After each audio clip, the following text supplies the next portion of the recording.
Capítulo 13. Perseguição e morte na Feira das Vaidades. Quando quase chegavam ao final do deserto, Fiel, ao olhar para trás, avistou alguém que seguia e o reconheceu. Olhe, disse Fiel a seu irmão, veja quem vem lá. Cristão olhou e disse, é o meu bom amigo evangelista. E é também grande amigo meu, disse Fiel, pois ele quem me indicou o caminho até a porta. Assim, Evangelista os alcançou, saudando-os. Evangelista, a paz esteja com vocês, amados, e paz também aos seus auxiliadores. Cristão, bem-vindo, muito bem-vindo, meu bom evangelista. A visão do seu rosto me faz lembrar a sua bondade e o seu incansável esforço pelo meu bem-estar eterno. Fiel, 1000 vezes seja bem-vindo, como o desejável a nós, pobres peregrinos, a sua companhia, caríssimo evangelista. Evangelista, como tem passado, meus amigos, desde que nos separamos? O que encontraram pelo caminho e como vem se saindo? Então Cristão e Fiel lhe contaram todas as coisas que lhe aconteceram pelo caminho e como e com que dificuldade tinham chegado até aquele local. Evangelista, muito contente estou, não por vocês terem enfrentado provações, mas por terem saído vitoriosos e porque, apesar das muitas fraquezas, continuaram no caminho até este dia. Repito, estou muito contente com vocês, e não só por vocês, mas também por mim mesmo, pois semeei e vocês colheram. E vem o dia em que tanto o que semeou quanto o que colheu se alegrarão juntos. João 4,36. Isso quer dizer que se vocês perseverarem e não desfalecerem no tempo devido, colherão. Gálatas 6,9. A coroa está diante de vocês e a coroa incorruptível. Corram, portanto, para alcançá-la. 1 Coríntios 9, 24 ao 27. Alguns há que partiram em busca dessa coroa, mas depois de muito avançarem rumo a ela, outro veio e a tomou deles. Agarrem, portanto, o que vocês têm, não deixem que homem nenhum tome a coroa. Apocalipse 3:11. Vocês não estão ainda fora do alcance dos disparos do diabo. Na sua luta contra o pecado, ainda não resistiram até o sangue. Mantenham o reino sempre diante de vocês e creiam firmemente nas coisas invisíveis. Não deixem que as coisas deste mundo se arraiguem em vocês e, acima de tudo, vigiem bem o seu coração e as suas paixões, pois são enganadoras, mais que todas as coisas, e desesperadamente iníquas. Que o seu rosto seja como a rocha. Vocês têm ao seu lado o Todo-Poderoso no céu e na terra. Cristão agradeceu-lhe a exortação, mas disse ainda que gostaria que ele lhes falasse mais para proveito deles, durante o resto do dia e o mais possível. Eles bem sabiam que Evangelista era profeta e poderia falar das coisas que talvez viesse a lhes ocorrer e de como poderiam resistir a essas coisas para superá-las. Fiel também reforçou o pedido. Então o Evangelista tomou a palavra e disse: meus filhos, vocês já ouviram nas palavras verdadeiras do Evangelho que é preciso passar por muitas amarguras para entrar no reino dos céus. E também que em cada cidade encontrarão grilhões e aflições, não devendo esperar, portanto, seguir na peregrinação sem tais coisas, de um modo ou de outro. Vocês já enfrentaram algo de verdade desse testemunho, e diante mais disso lhe virá. Agora, como podem ver, estão quase no final deste deserto e, portanto, logo chegarão a uma cidade. Nela vocês serão duramente atormentados pelos inimigos, que muitos se esforçarão para matá-los. Podem estar certos de que um de vocês, ou ambos, precisará selar o testemunho que sustentam com o próprio sangue. Contudo, sejam fiéis até a morte, e o rei lhes dará a coroa da vida. Aquele que há de morrer ali, continuou, de morte não natural, e provavelmente entre muitas dores terá, porém, quinhão melhor do que seu companheiro.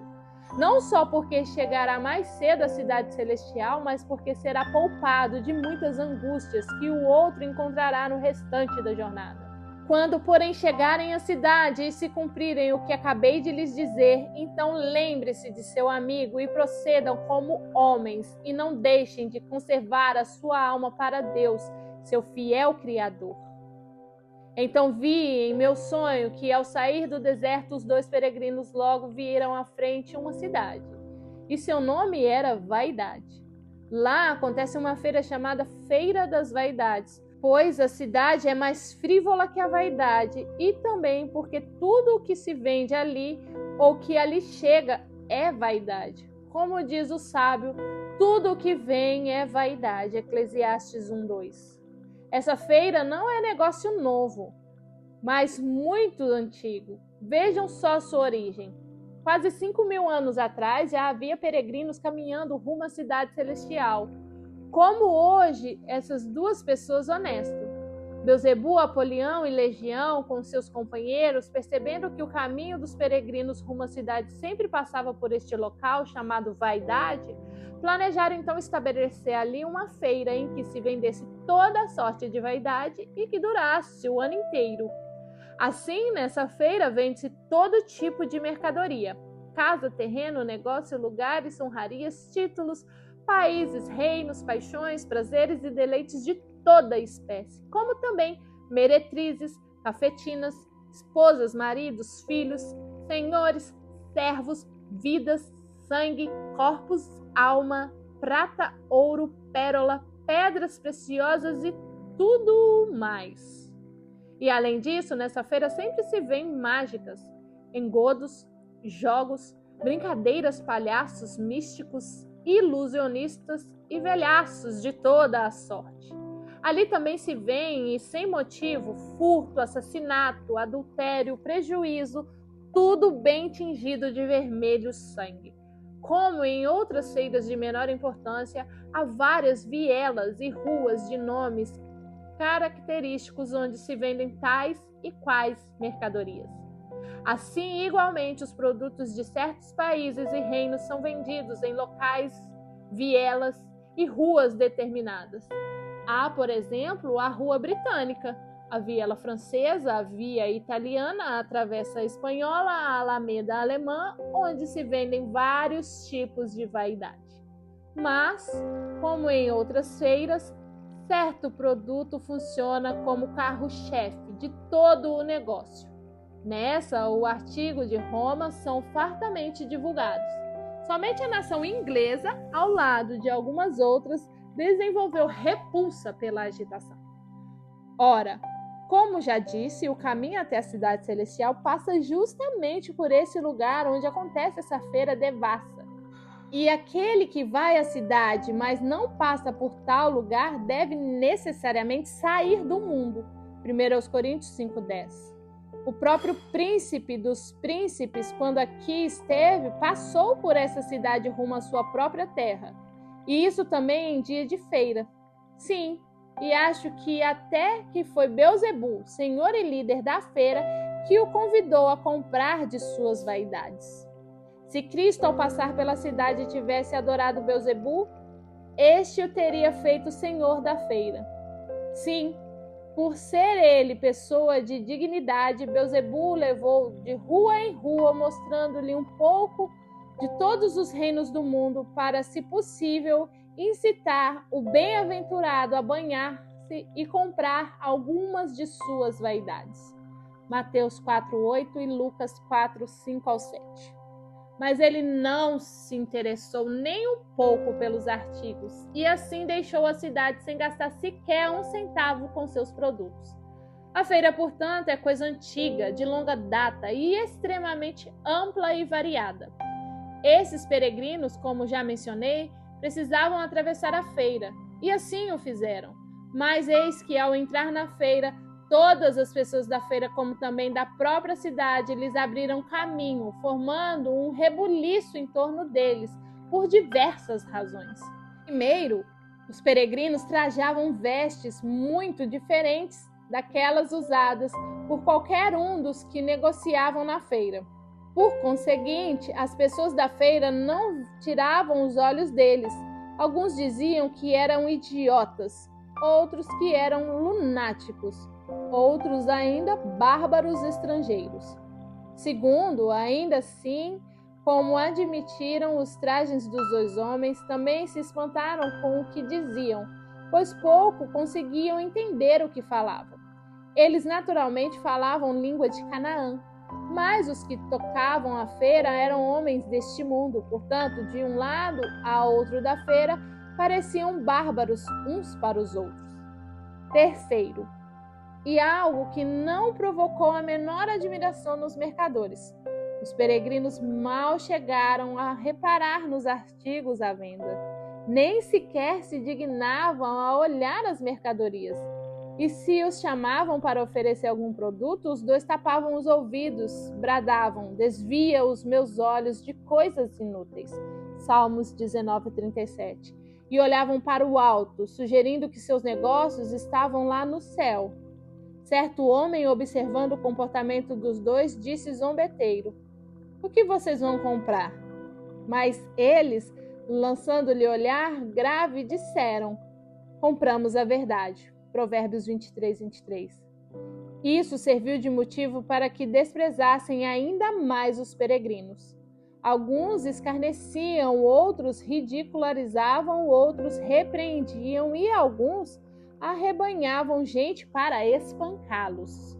Por fim, as coisas se transformaram em um tumulto e grande reboliço na feira, desembocando em total desordem. Logo a notícia chegou ao maioral da feira, que rapidamente desceu e designou alguns de seus amigos mais fiéis para inquirir os dois homens, em virtude de quem a feira praticamente parara. Os peregrinos então foram levados à corte. Os que se postaram diante deles lhes perguntaram de onde vinham, para onde iam e o que ali faziam trajando vestes tão bizarras. Os dois lhes disseram que eram peregrinos e forasteiros neste mundo e que seguiam para sua própria terra, que era Jerusalém Celeste, e não haviam dado nenhum motivo aos homens da cidade, nem aos mercadores para tratá-los assim e impedirem a sua jornada. É certo que quando alguém lhe perguntou o que comprariam, responderam que comprariam a verdade. Mas os que foram designados para inquiri-los não acreditaram senão que eles eram lunáticos ou loucos mendigantes, ou então gente que viera à feira para instaurar a desordem. Assim, eles os agarraram e os espancaram e os emporcalharam de imundícies, jogando-os depois em uma cela, para que servissem de espetáculo para todo o povo da feira. Ali ficaram por algum tempo e eram alvos de escárnio, malícia e vingança de todos. E o maioral da feira ria de tudo o que lhe acontecia. Os homens, porém, foram pacientes e não retribuíram insulto com insulto, mas, pelo contrário, abençoavam e retribuíam o mal com boas palavras e as injúrias com bondade. Diante disso, alguns homens da feira, mais perspicazes e menos preconceituosos que os outros, passaram a repreender e censurar os mais vis pela contínua violência praticada contra os peregrinos. Aqueles, porém, irritados, voltando-se contra os seus repreensores e considerando-os desprezíveis como os homens da cela e acusando-os de cumplicidade, ameaçavam prendê-los junto com os peregrinos, fazendo-os passar pelos mesmos infortúnios. Os outros retrucaram que, pelo que poderiam ver, os dois homens estavam calados e sóbrios, e não queriam fazer mal a ninguém, pois na feira havia muitos mercadores, mais merecedores da cela, e mesmo do pelourinho do que os peregrinos que eles afligiam. Assim, após muita discussão entre os dois partidos, enquanto os peregrinos se portavam muito sábia e sobriamente perante eles, trocaram as palavras pela força bruta, e muitos saíram feridos. Então os dois peregrinos foram levados novamente à presença de seus inquiridores, acusados de provocar novo tumulto na feira.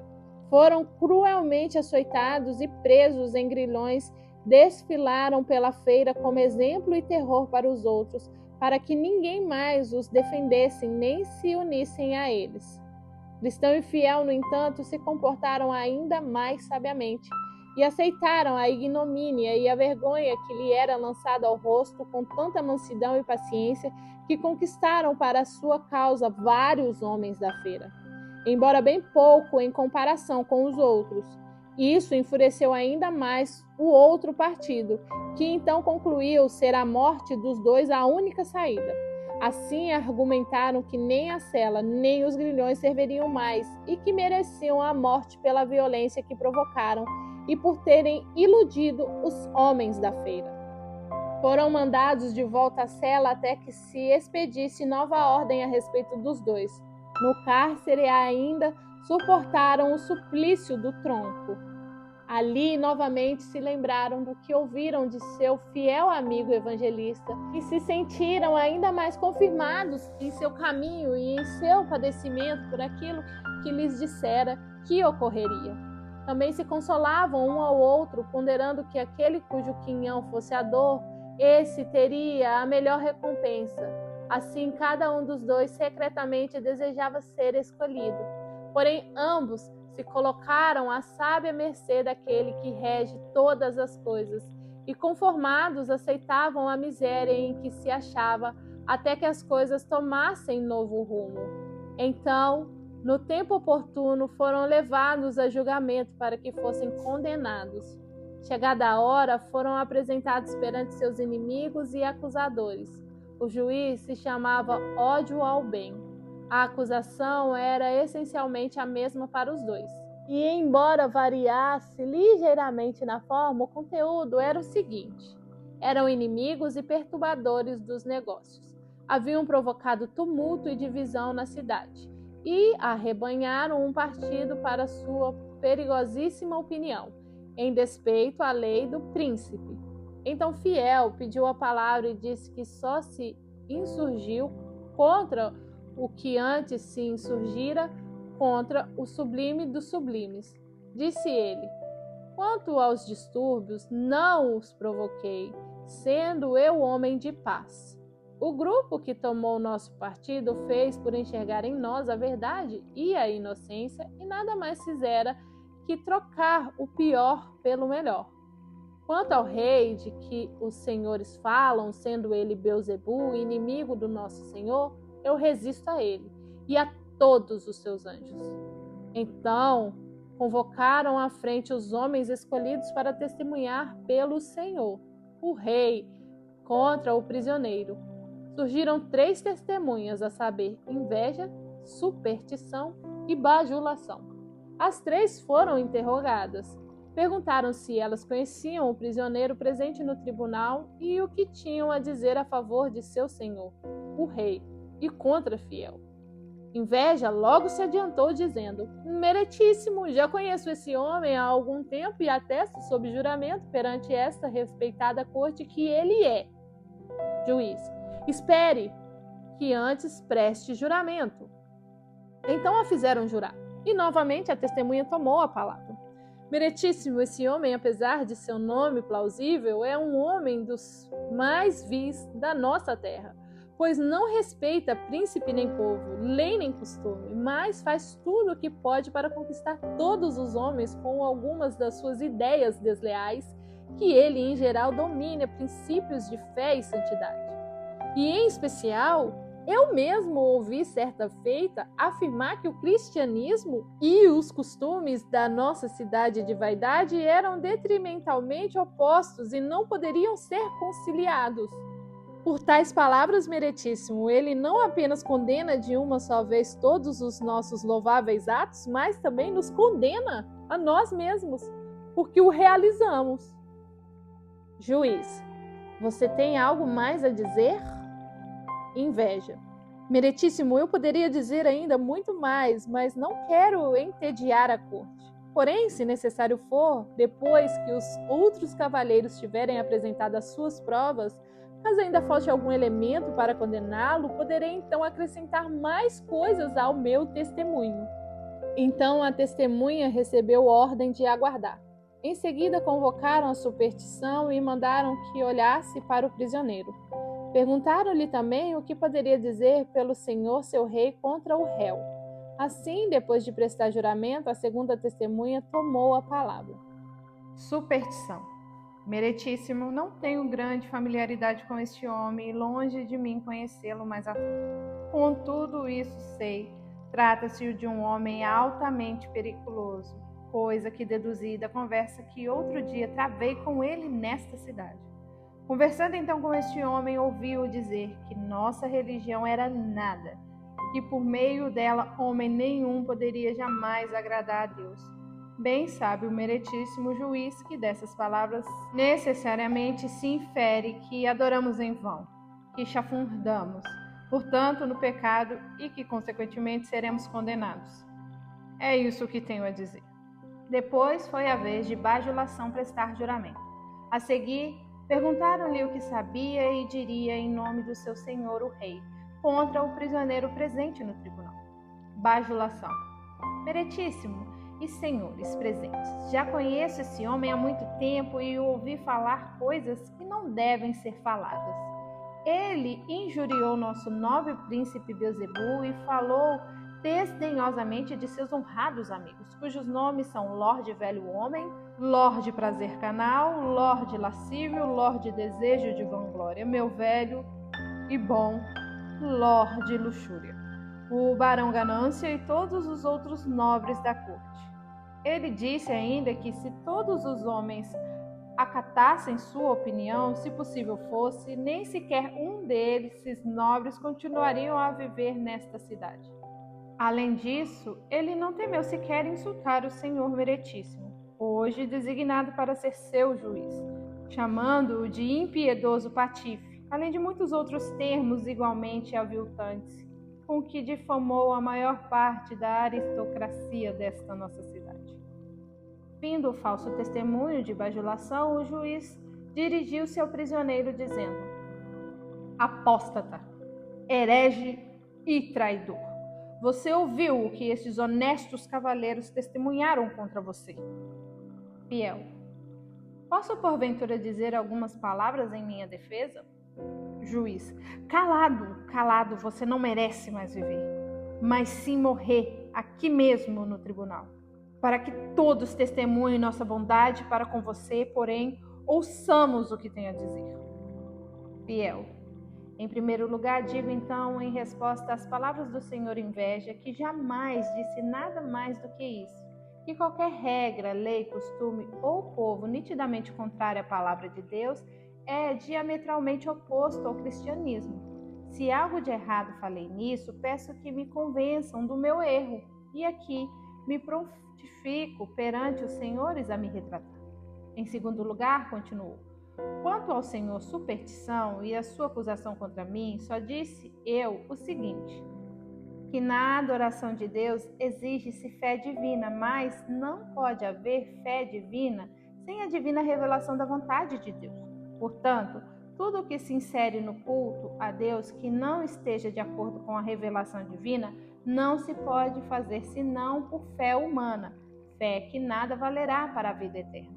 Em terceiro lugar, concluiu Fiel, quanto ao que disse ao senhor bajulação, afirmo, evitando os termos que segundo se diz que eu teria usado ou outro semelhante, que o príncipe dessa cidade, junto com todos os seus sequites, devidamente nomeado por esse cavaleiro, deveriam estar antes no inferno do que nessa cidade ou neste país. Portanto, que o Senhor tenha misericórdia de mim. Então o juiz convocou o júri, que durante todo esse tempo esteve presente para ouvir e observar. Cavaleiros do júri, os senhores veem aqui este homem que provocou tão grande tumulto nessa cidade. Também ouviram o que respeitados senhores testemunharam contra ele. Ouviram ainda sua resposta e confissão. Cabe agora a sua consequência, enforcá-lo ou salvar-lhe a vida. Mas acho conveniente instruí-los antes acerca da nossa lei. Abaixou-se um decreto nos dias de Faraó, o grande servo de nosso príncipe, prosseguiu o juiz, determinando que, a fim de que os fiéis de uma religião contrária não se multiplicassem nem se fortalecessem demais diante dele, os homens da seita seriam atirados no rio. Êxodo 1. Baixou-se também um decreto nos tempos de Nabucodonosor o Grande, outro de seus servos, determinando que todo aquele que não se prostrasse para adorar a sua estátua de ouro seria atirado em uma fornalha ardente. Houve ainda outro decreto, abaixado nos dias de Dário, que determinava que todo aquele que, por algum tempo, invocasse qualquer deus que não o seu, deveria ser lançado na cova dos leões. Daniel 3:6. Ora, esse rebelde violou a essência dessas leis e não só em pensamento, que não se deva abrigar, mas também em palavras e atos, o que não se deve de modo algum tolerar. Quanto ao caso de Faraó, concluiu, sua lei foi elaborada com o intuito de evitar má conduta, não sendo ainda nenhum crime patente. Aqui, porém, temos um crime patente.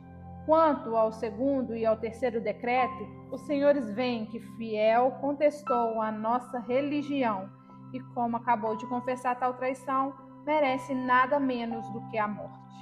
Então saíram os membros do júri, cujos nomes eram Cego, Senhora Injustiça, Senhor Malicioso, Senhora Lascívia, Senhor Libertino, Senhora Imprudência, Senhor Pretensioso, Senhora Malevolência, Senhor Mentiroso, Senhora Crueldade, Senhor Ódio à Luz e Senhor Implacável.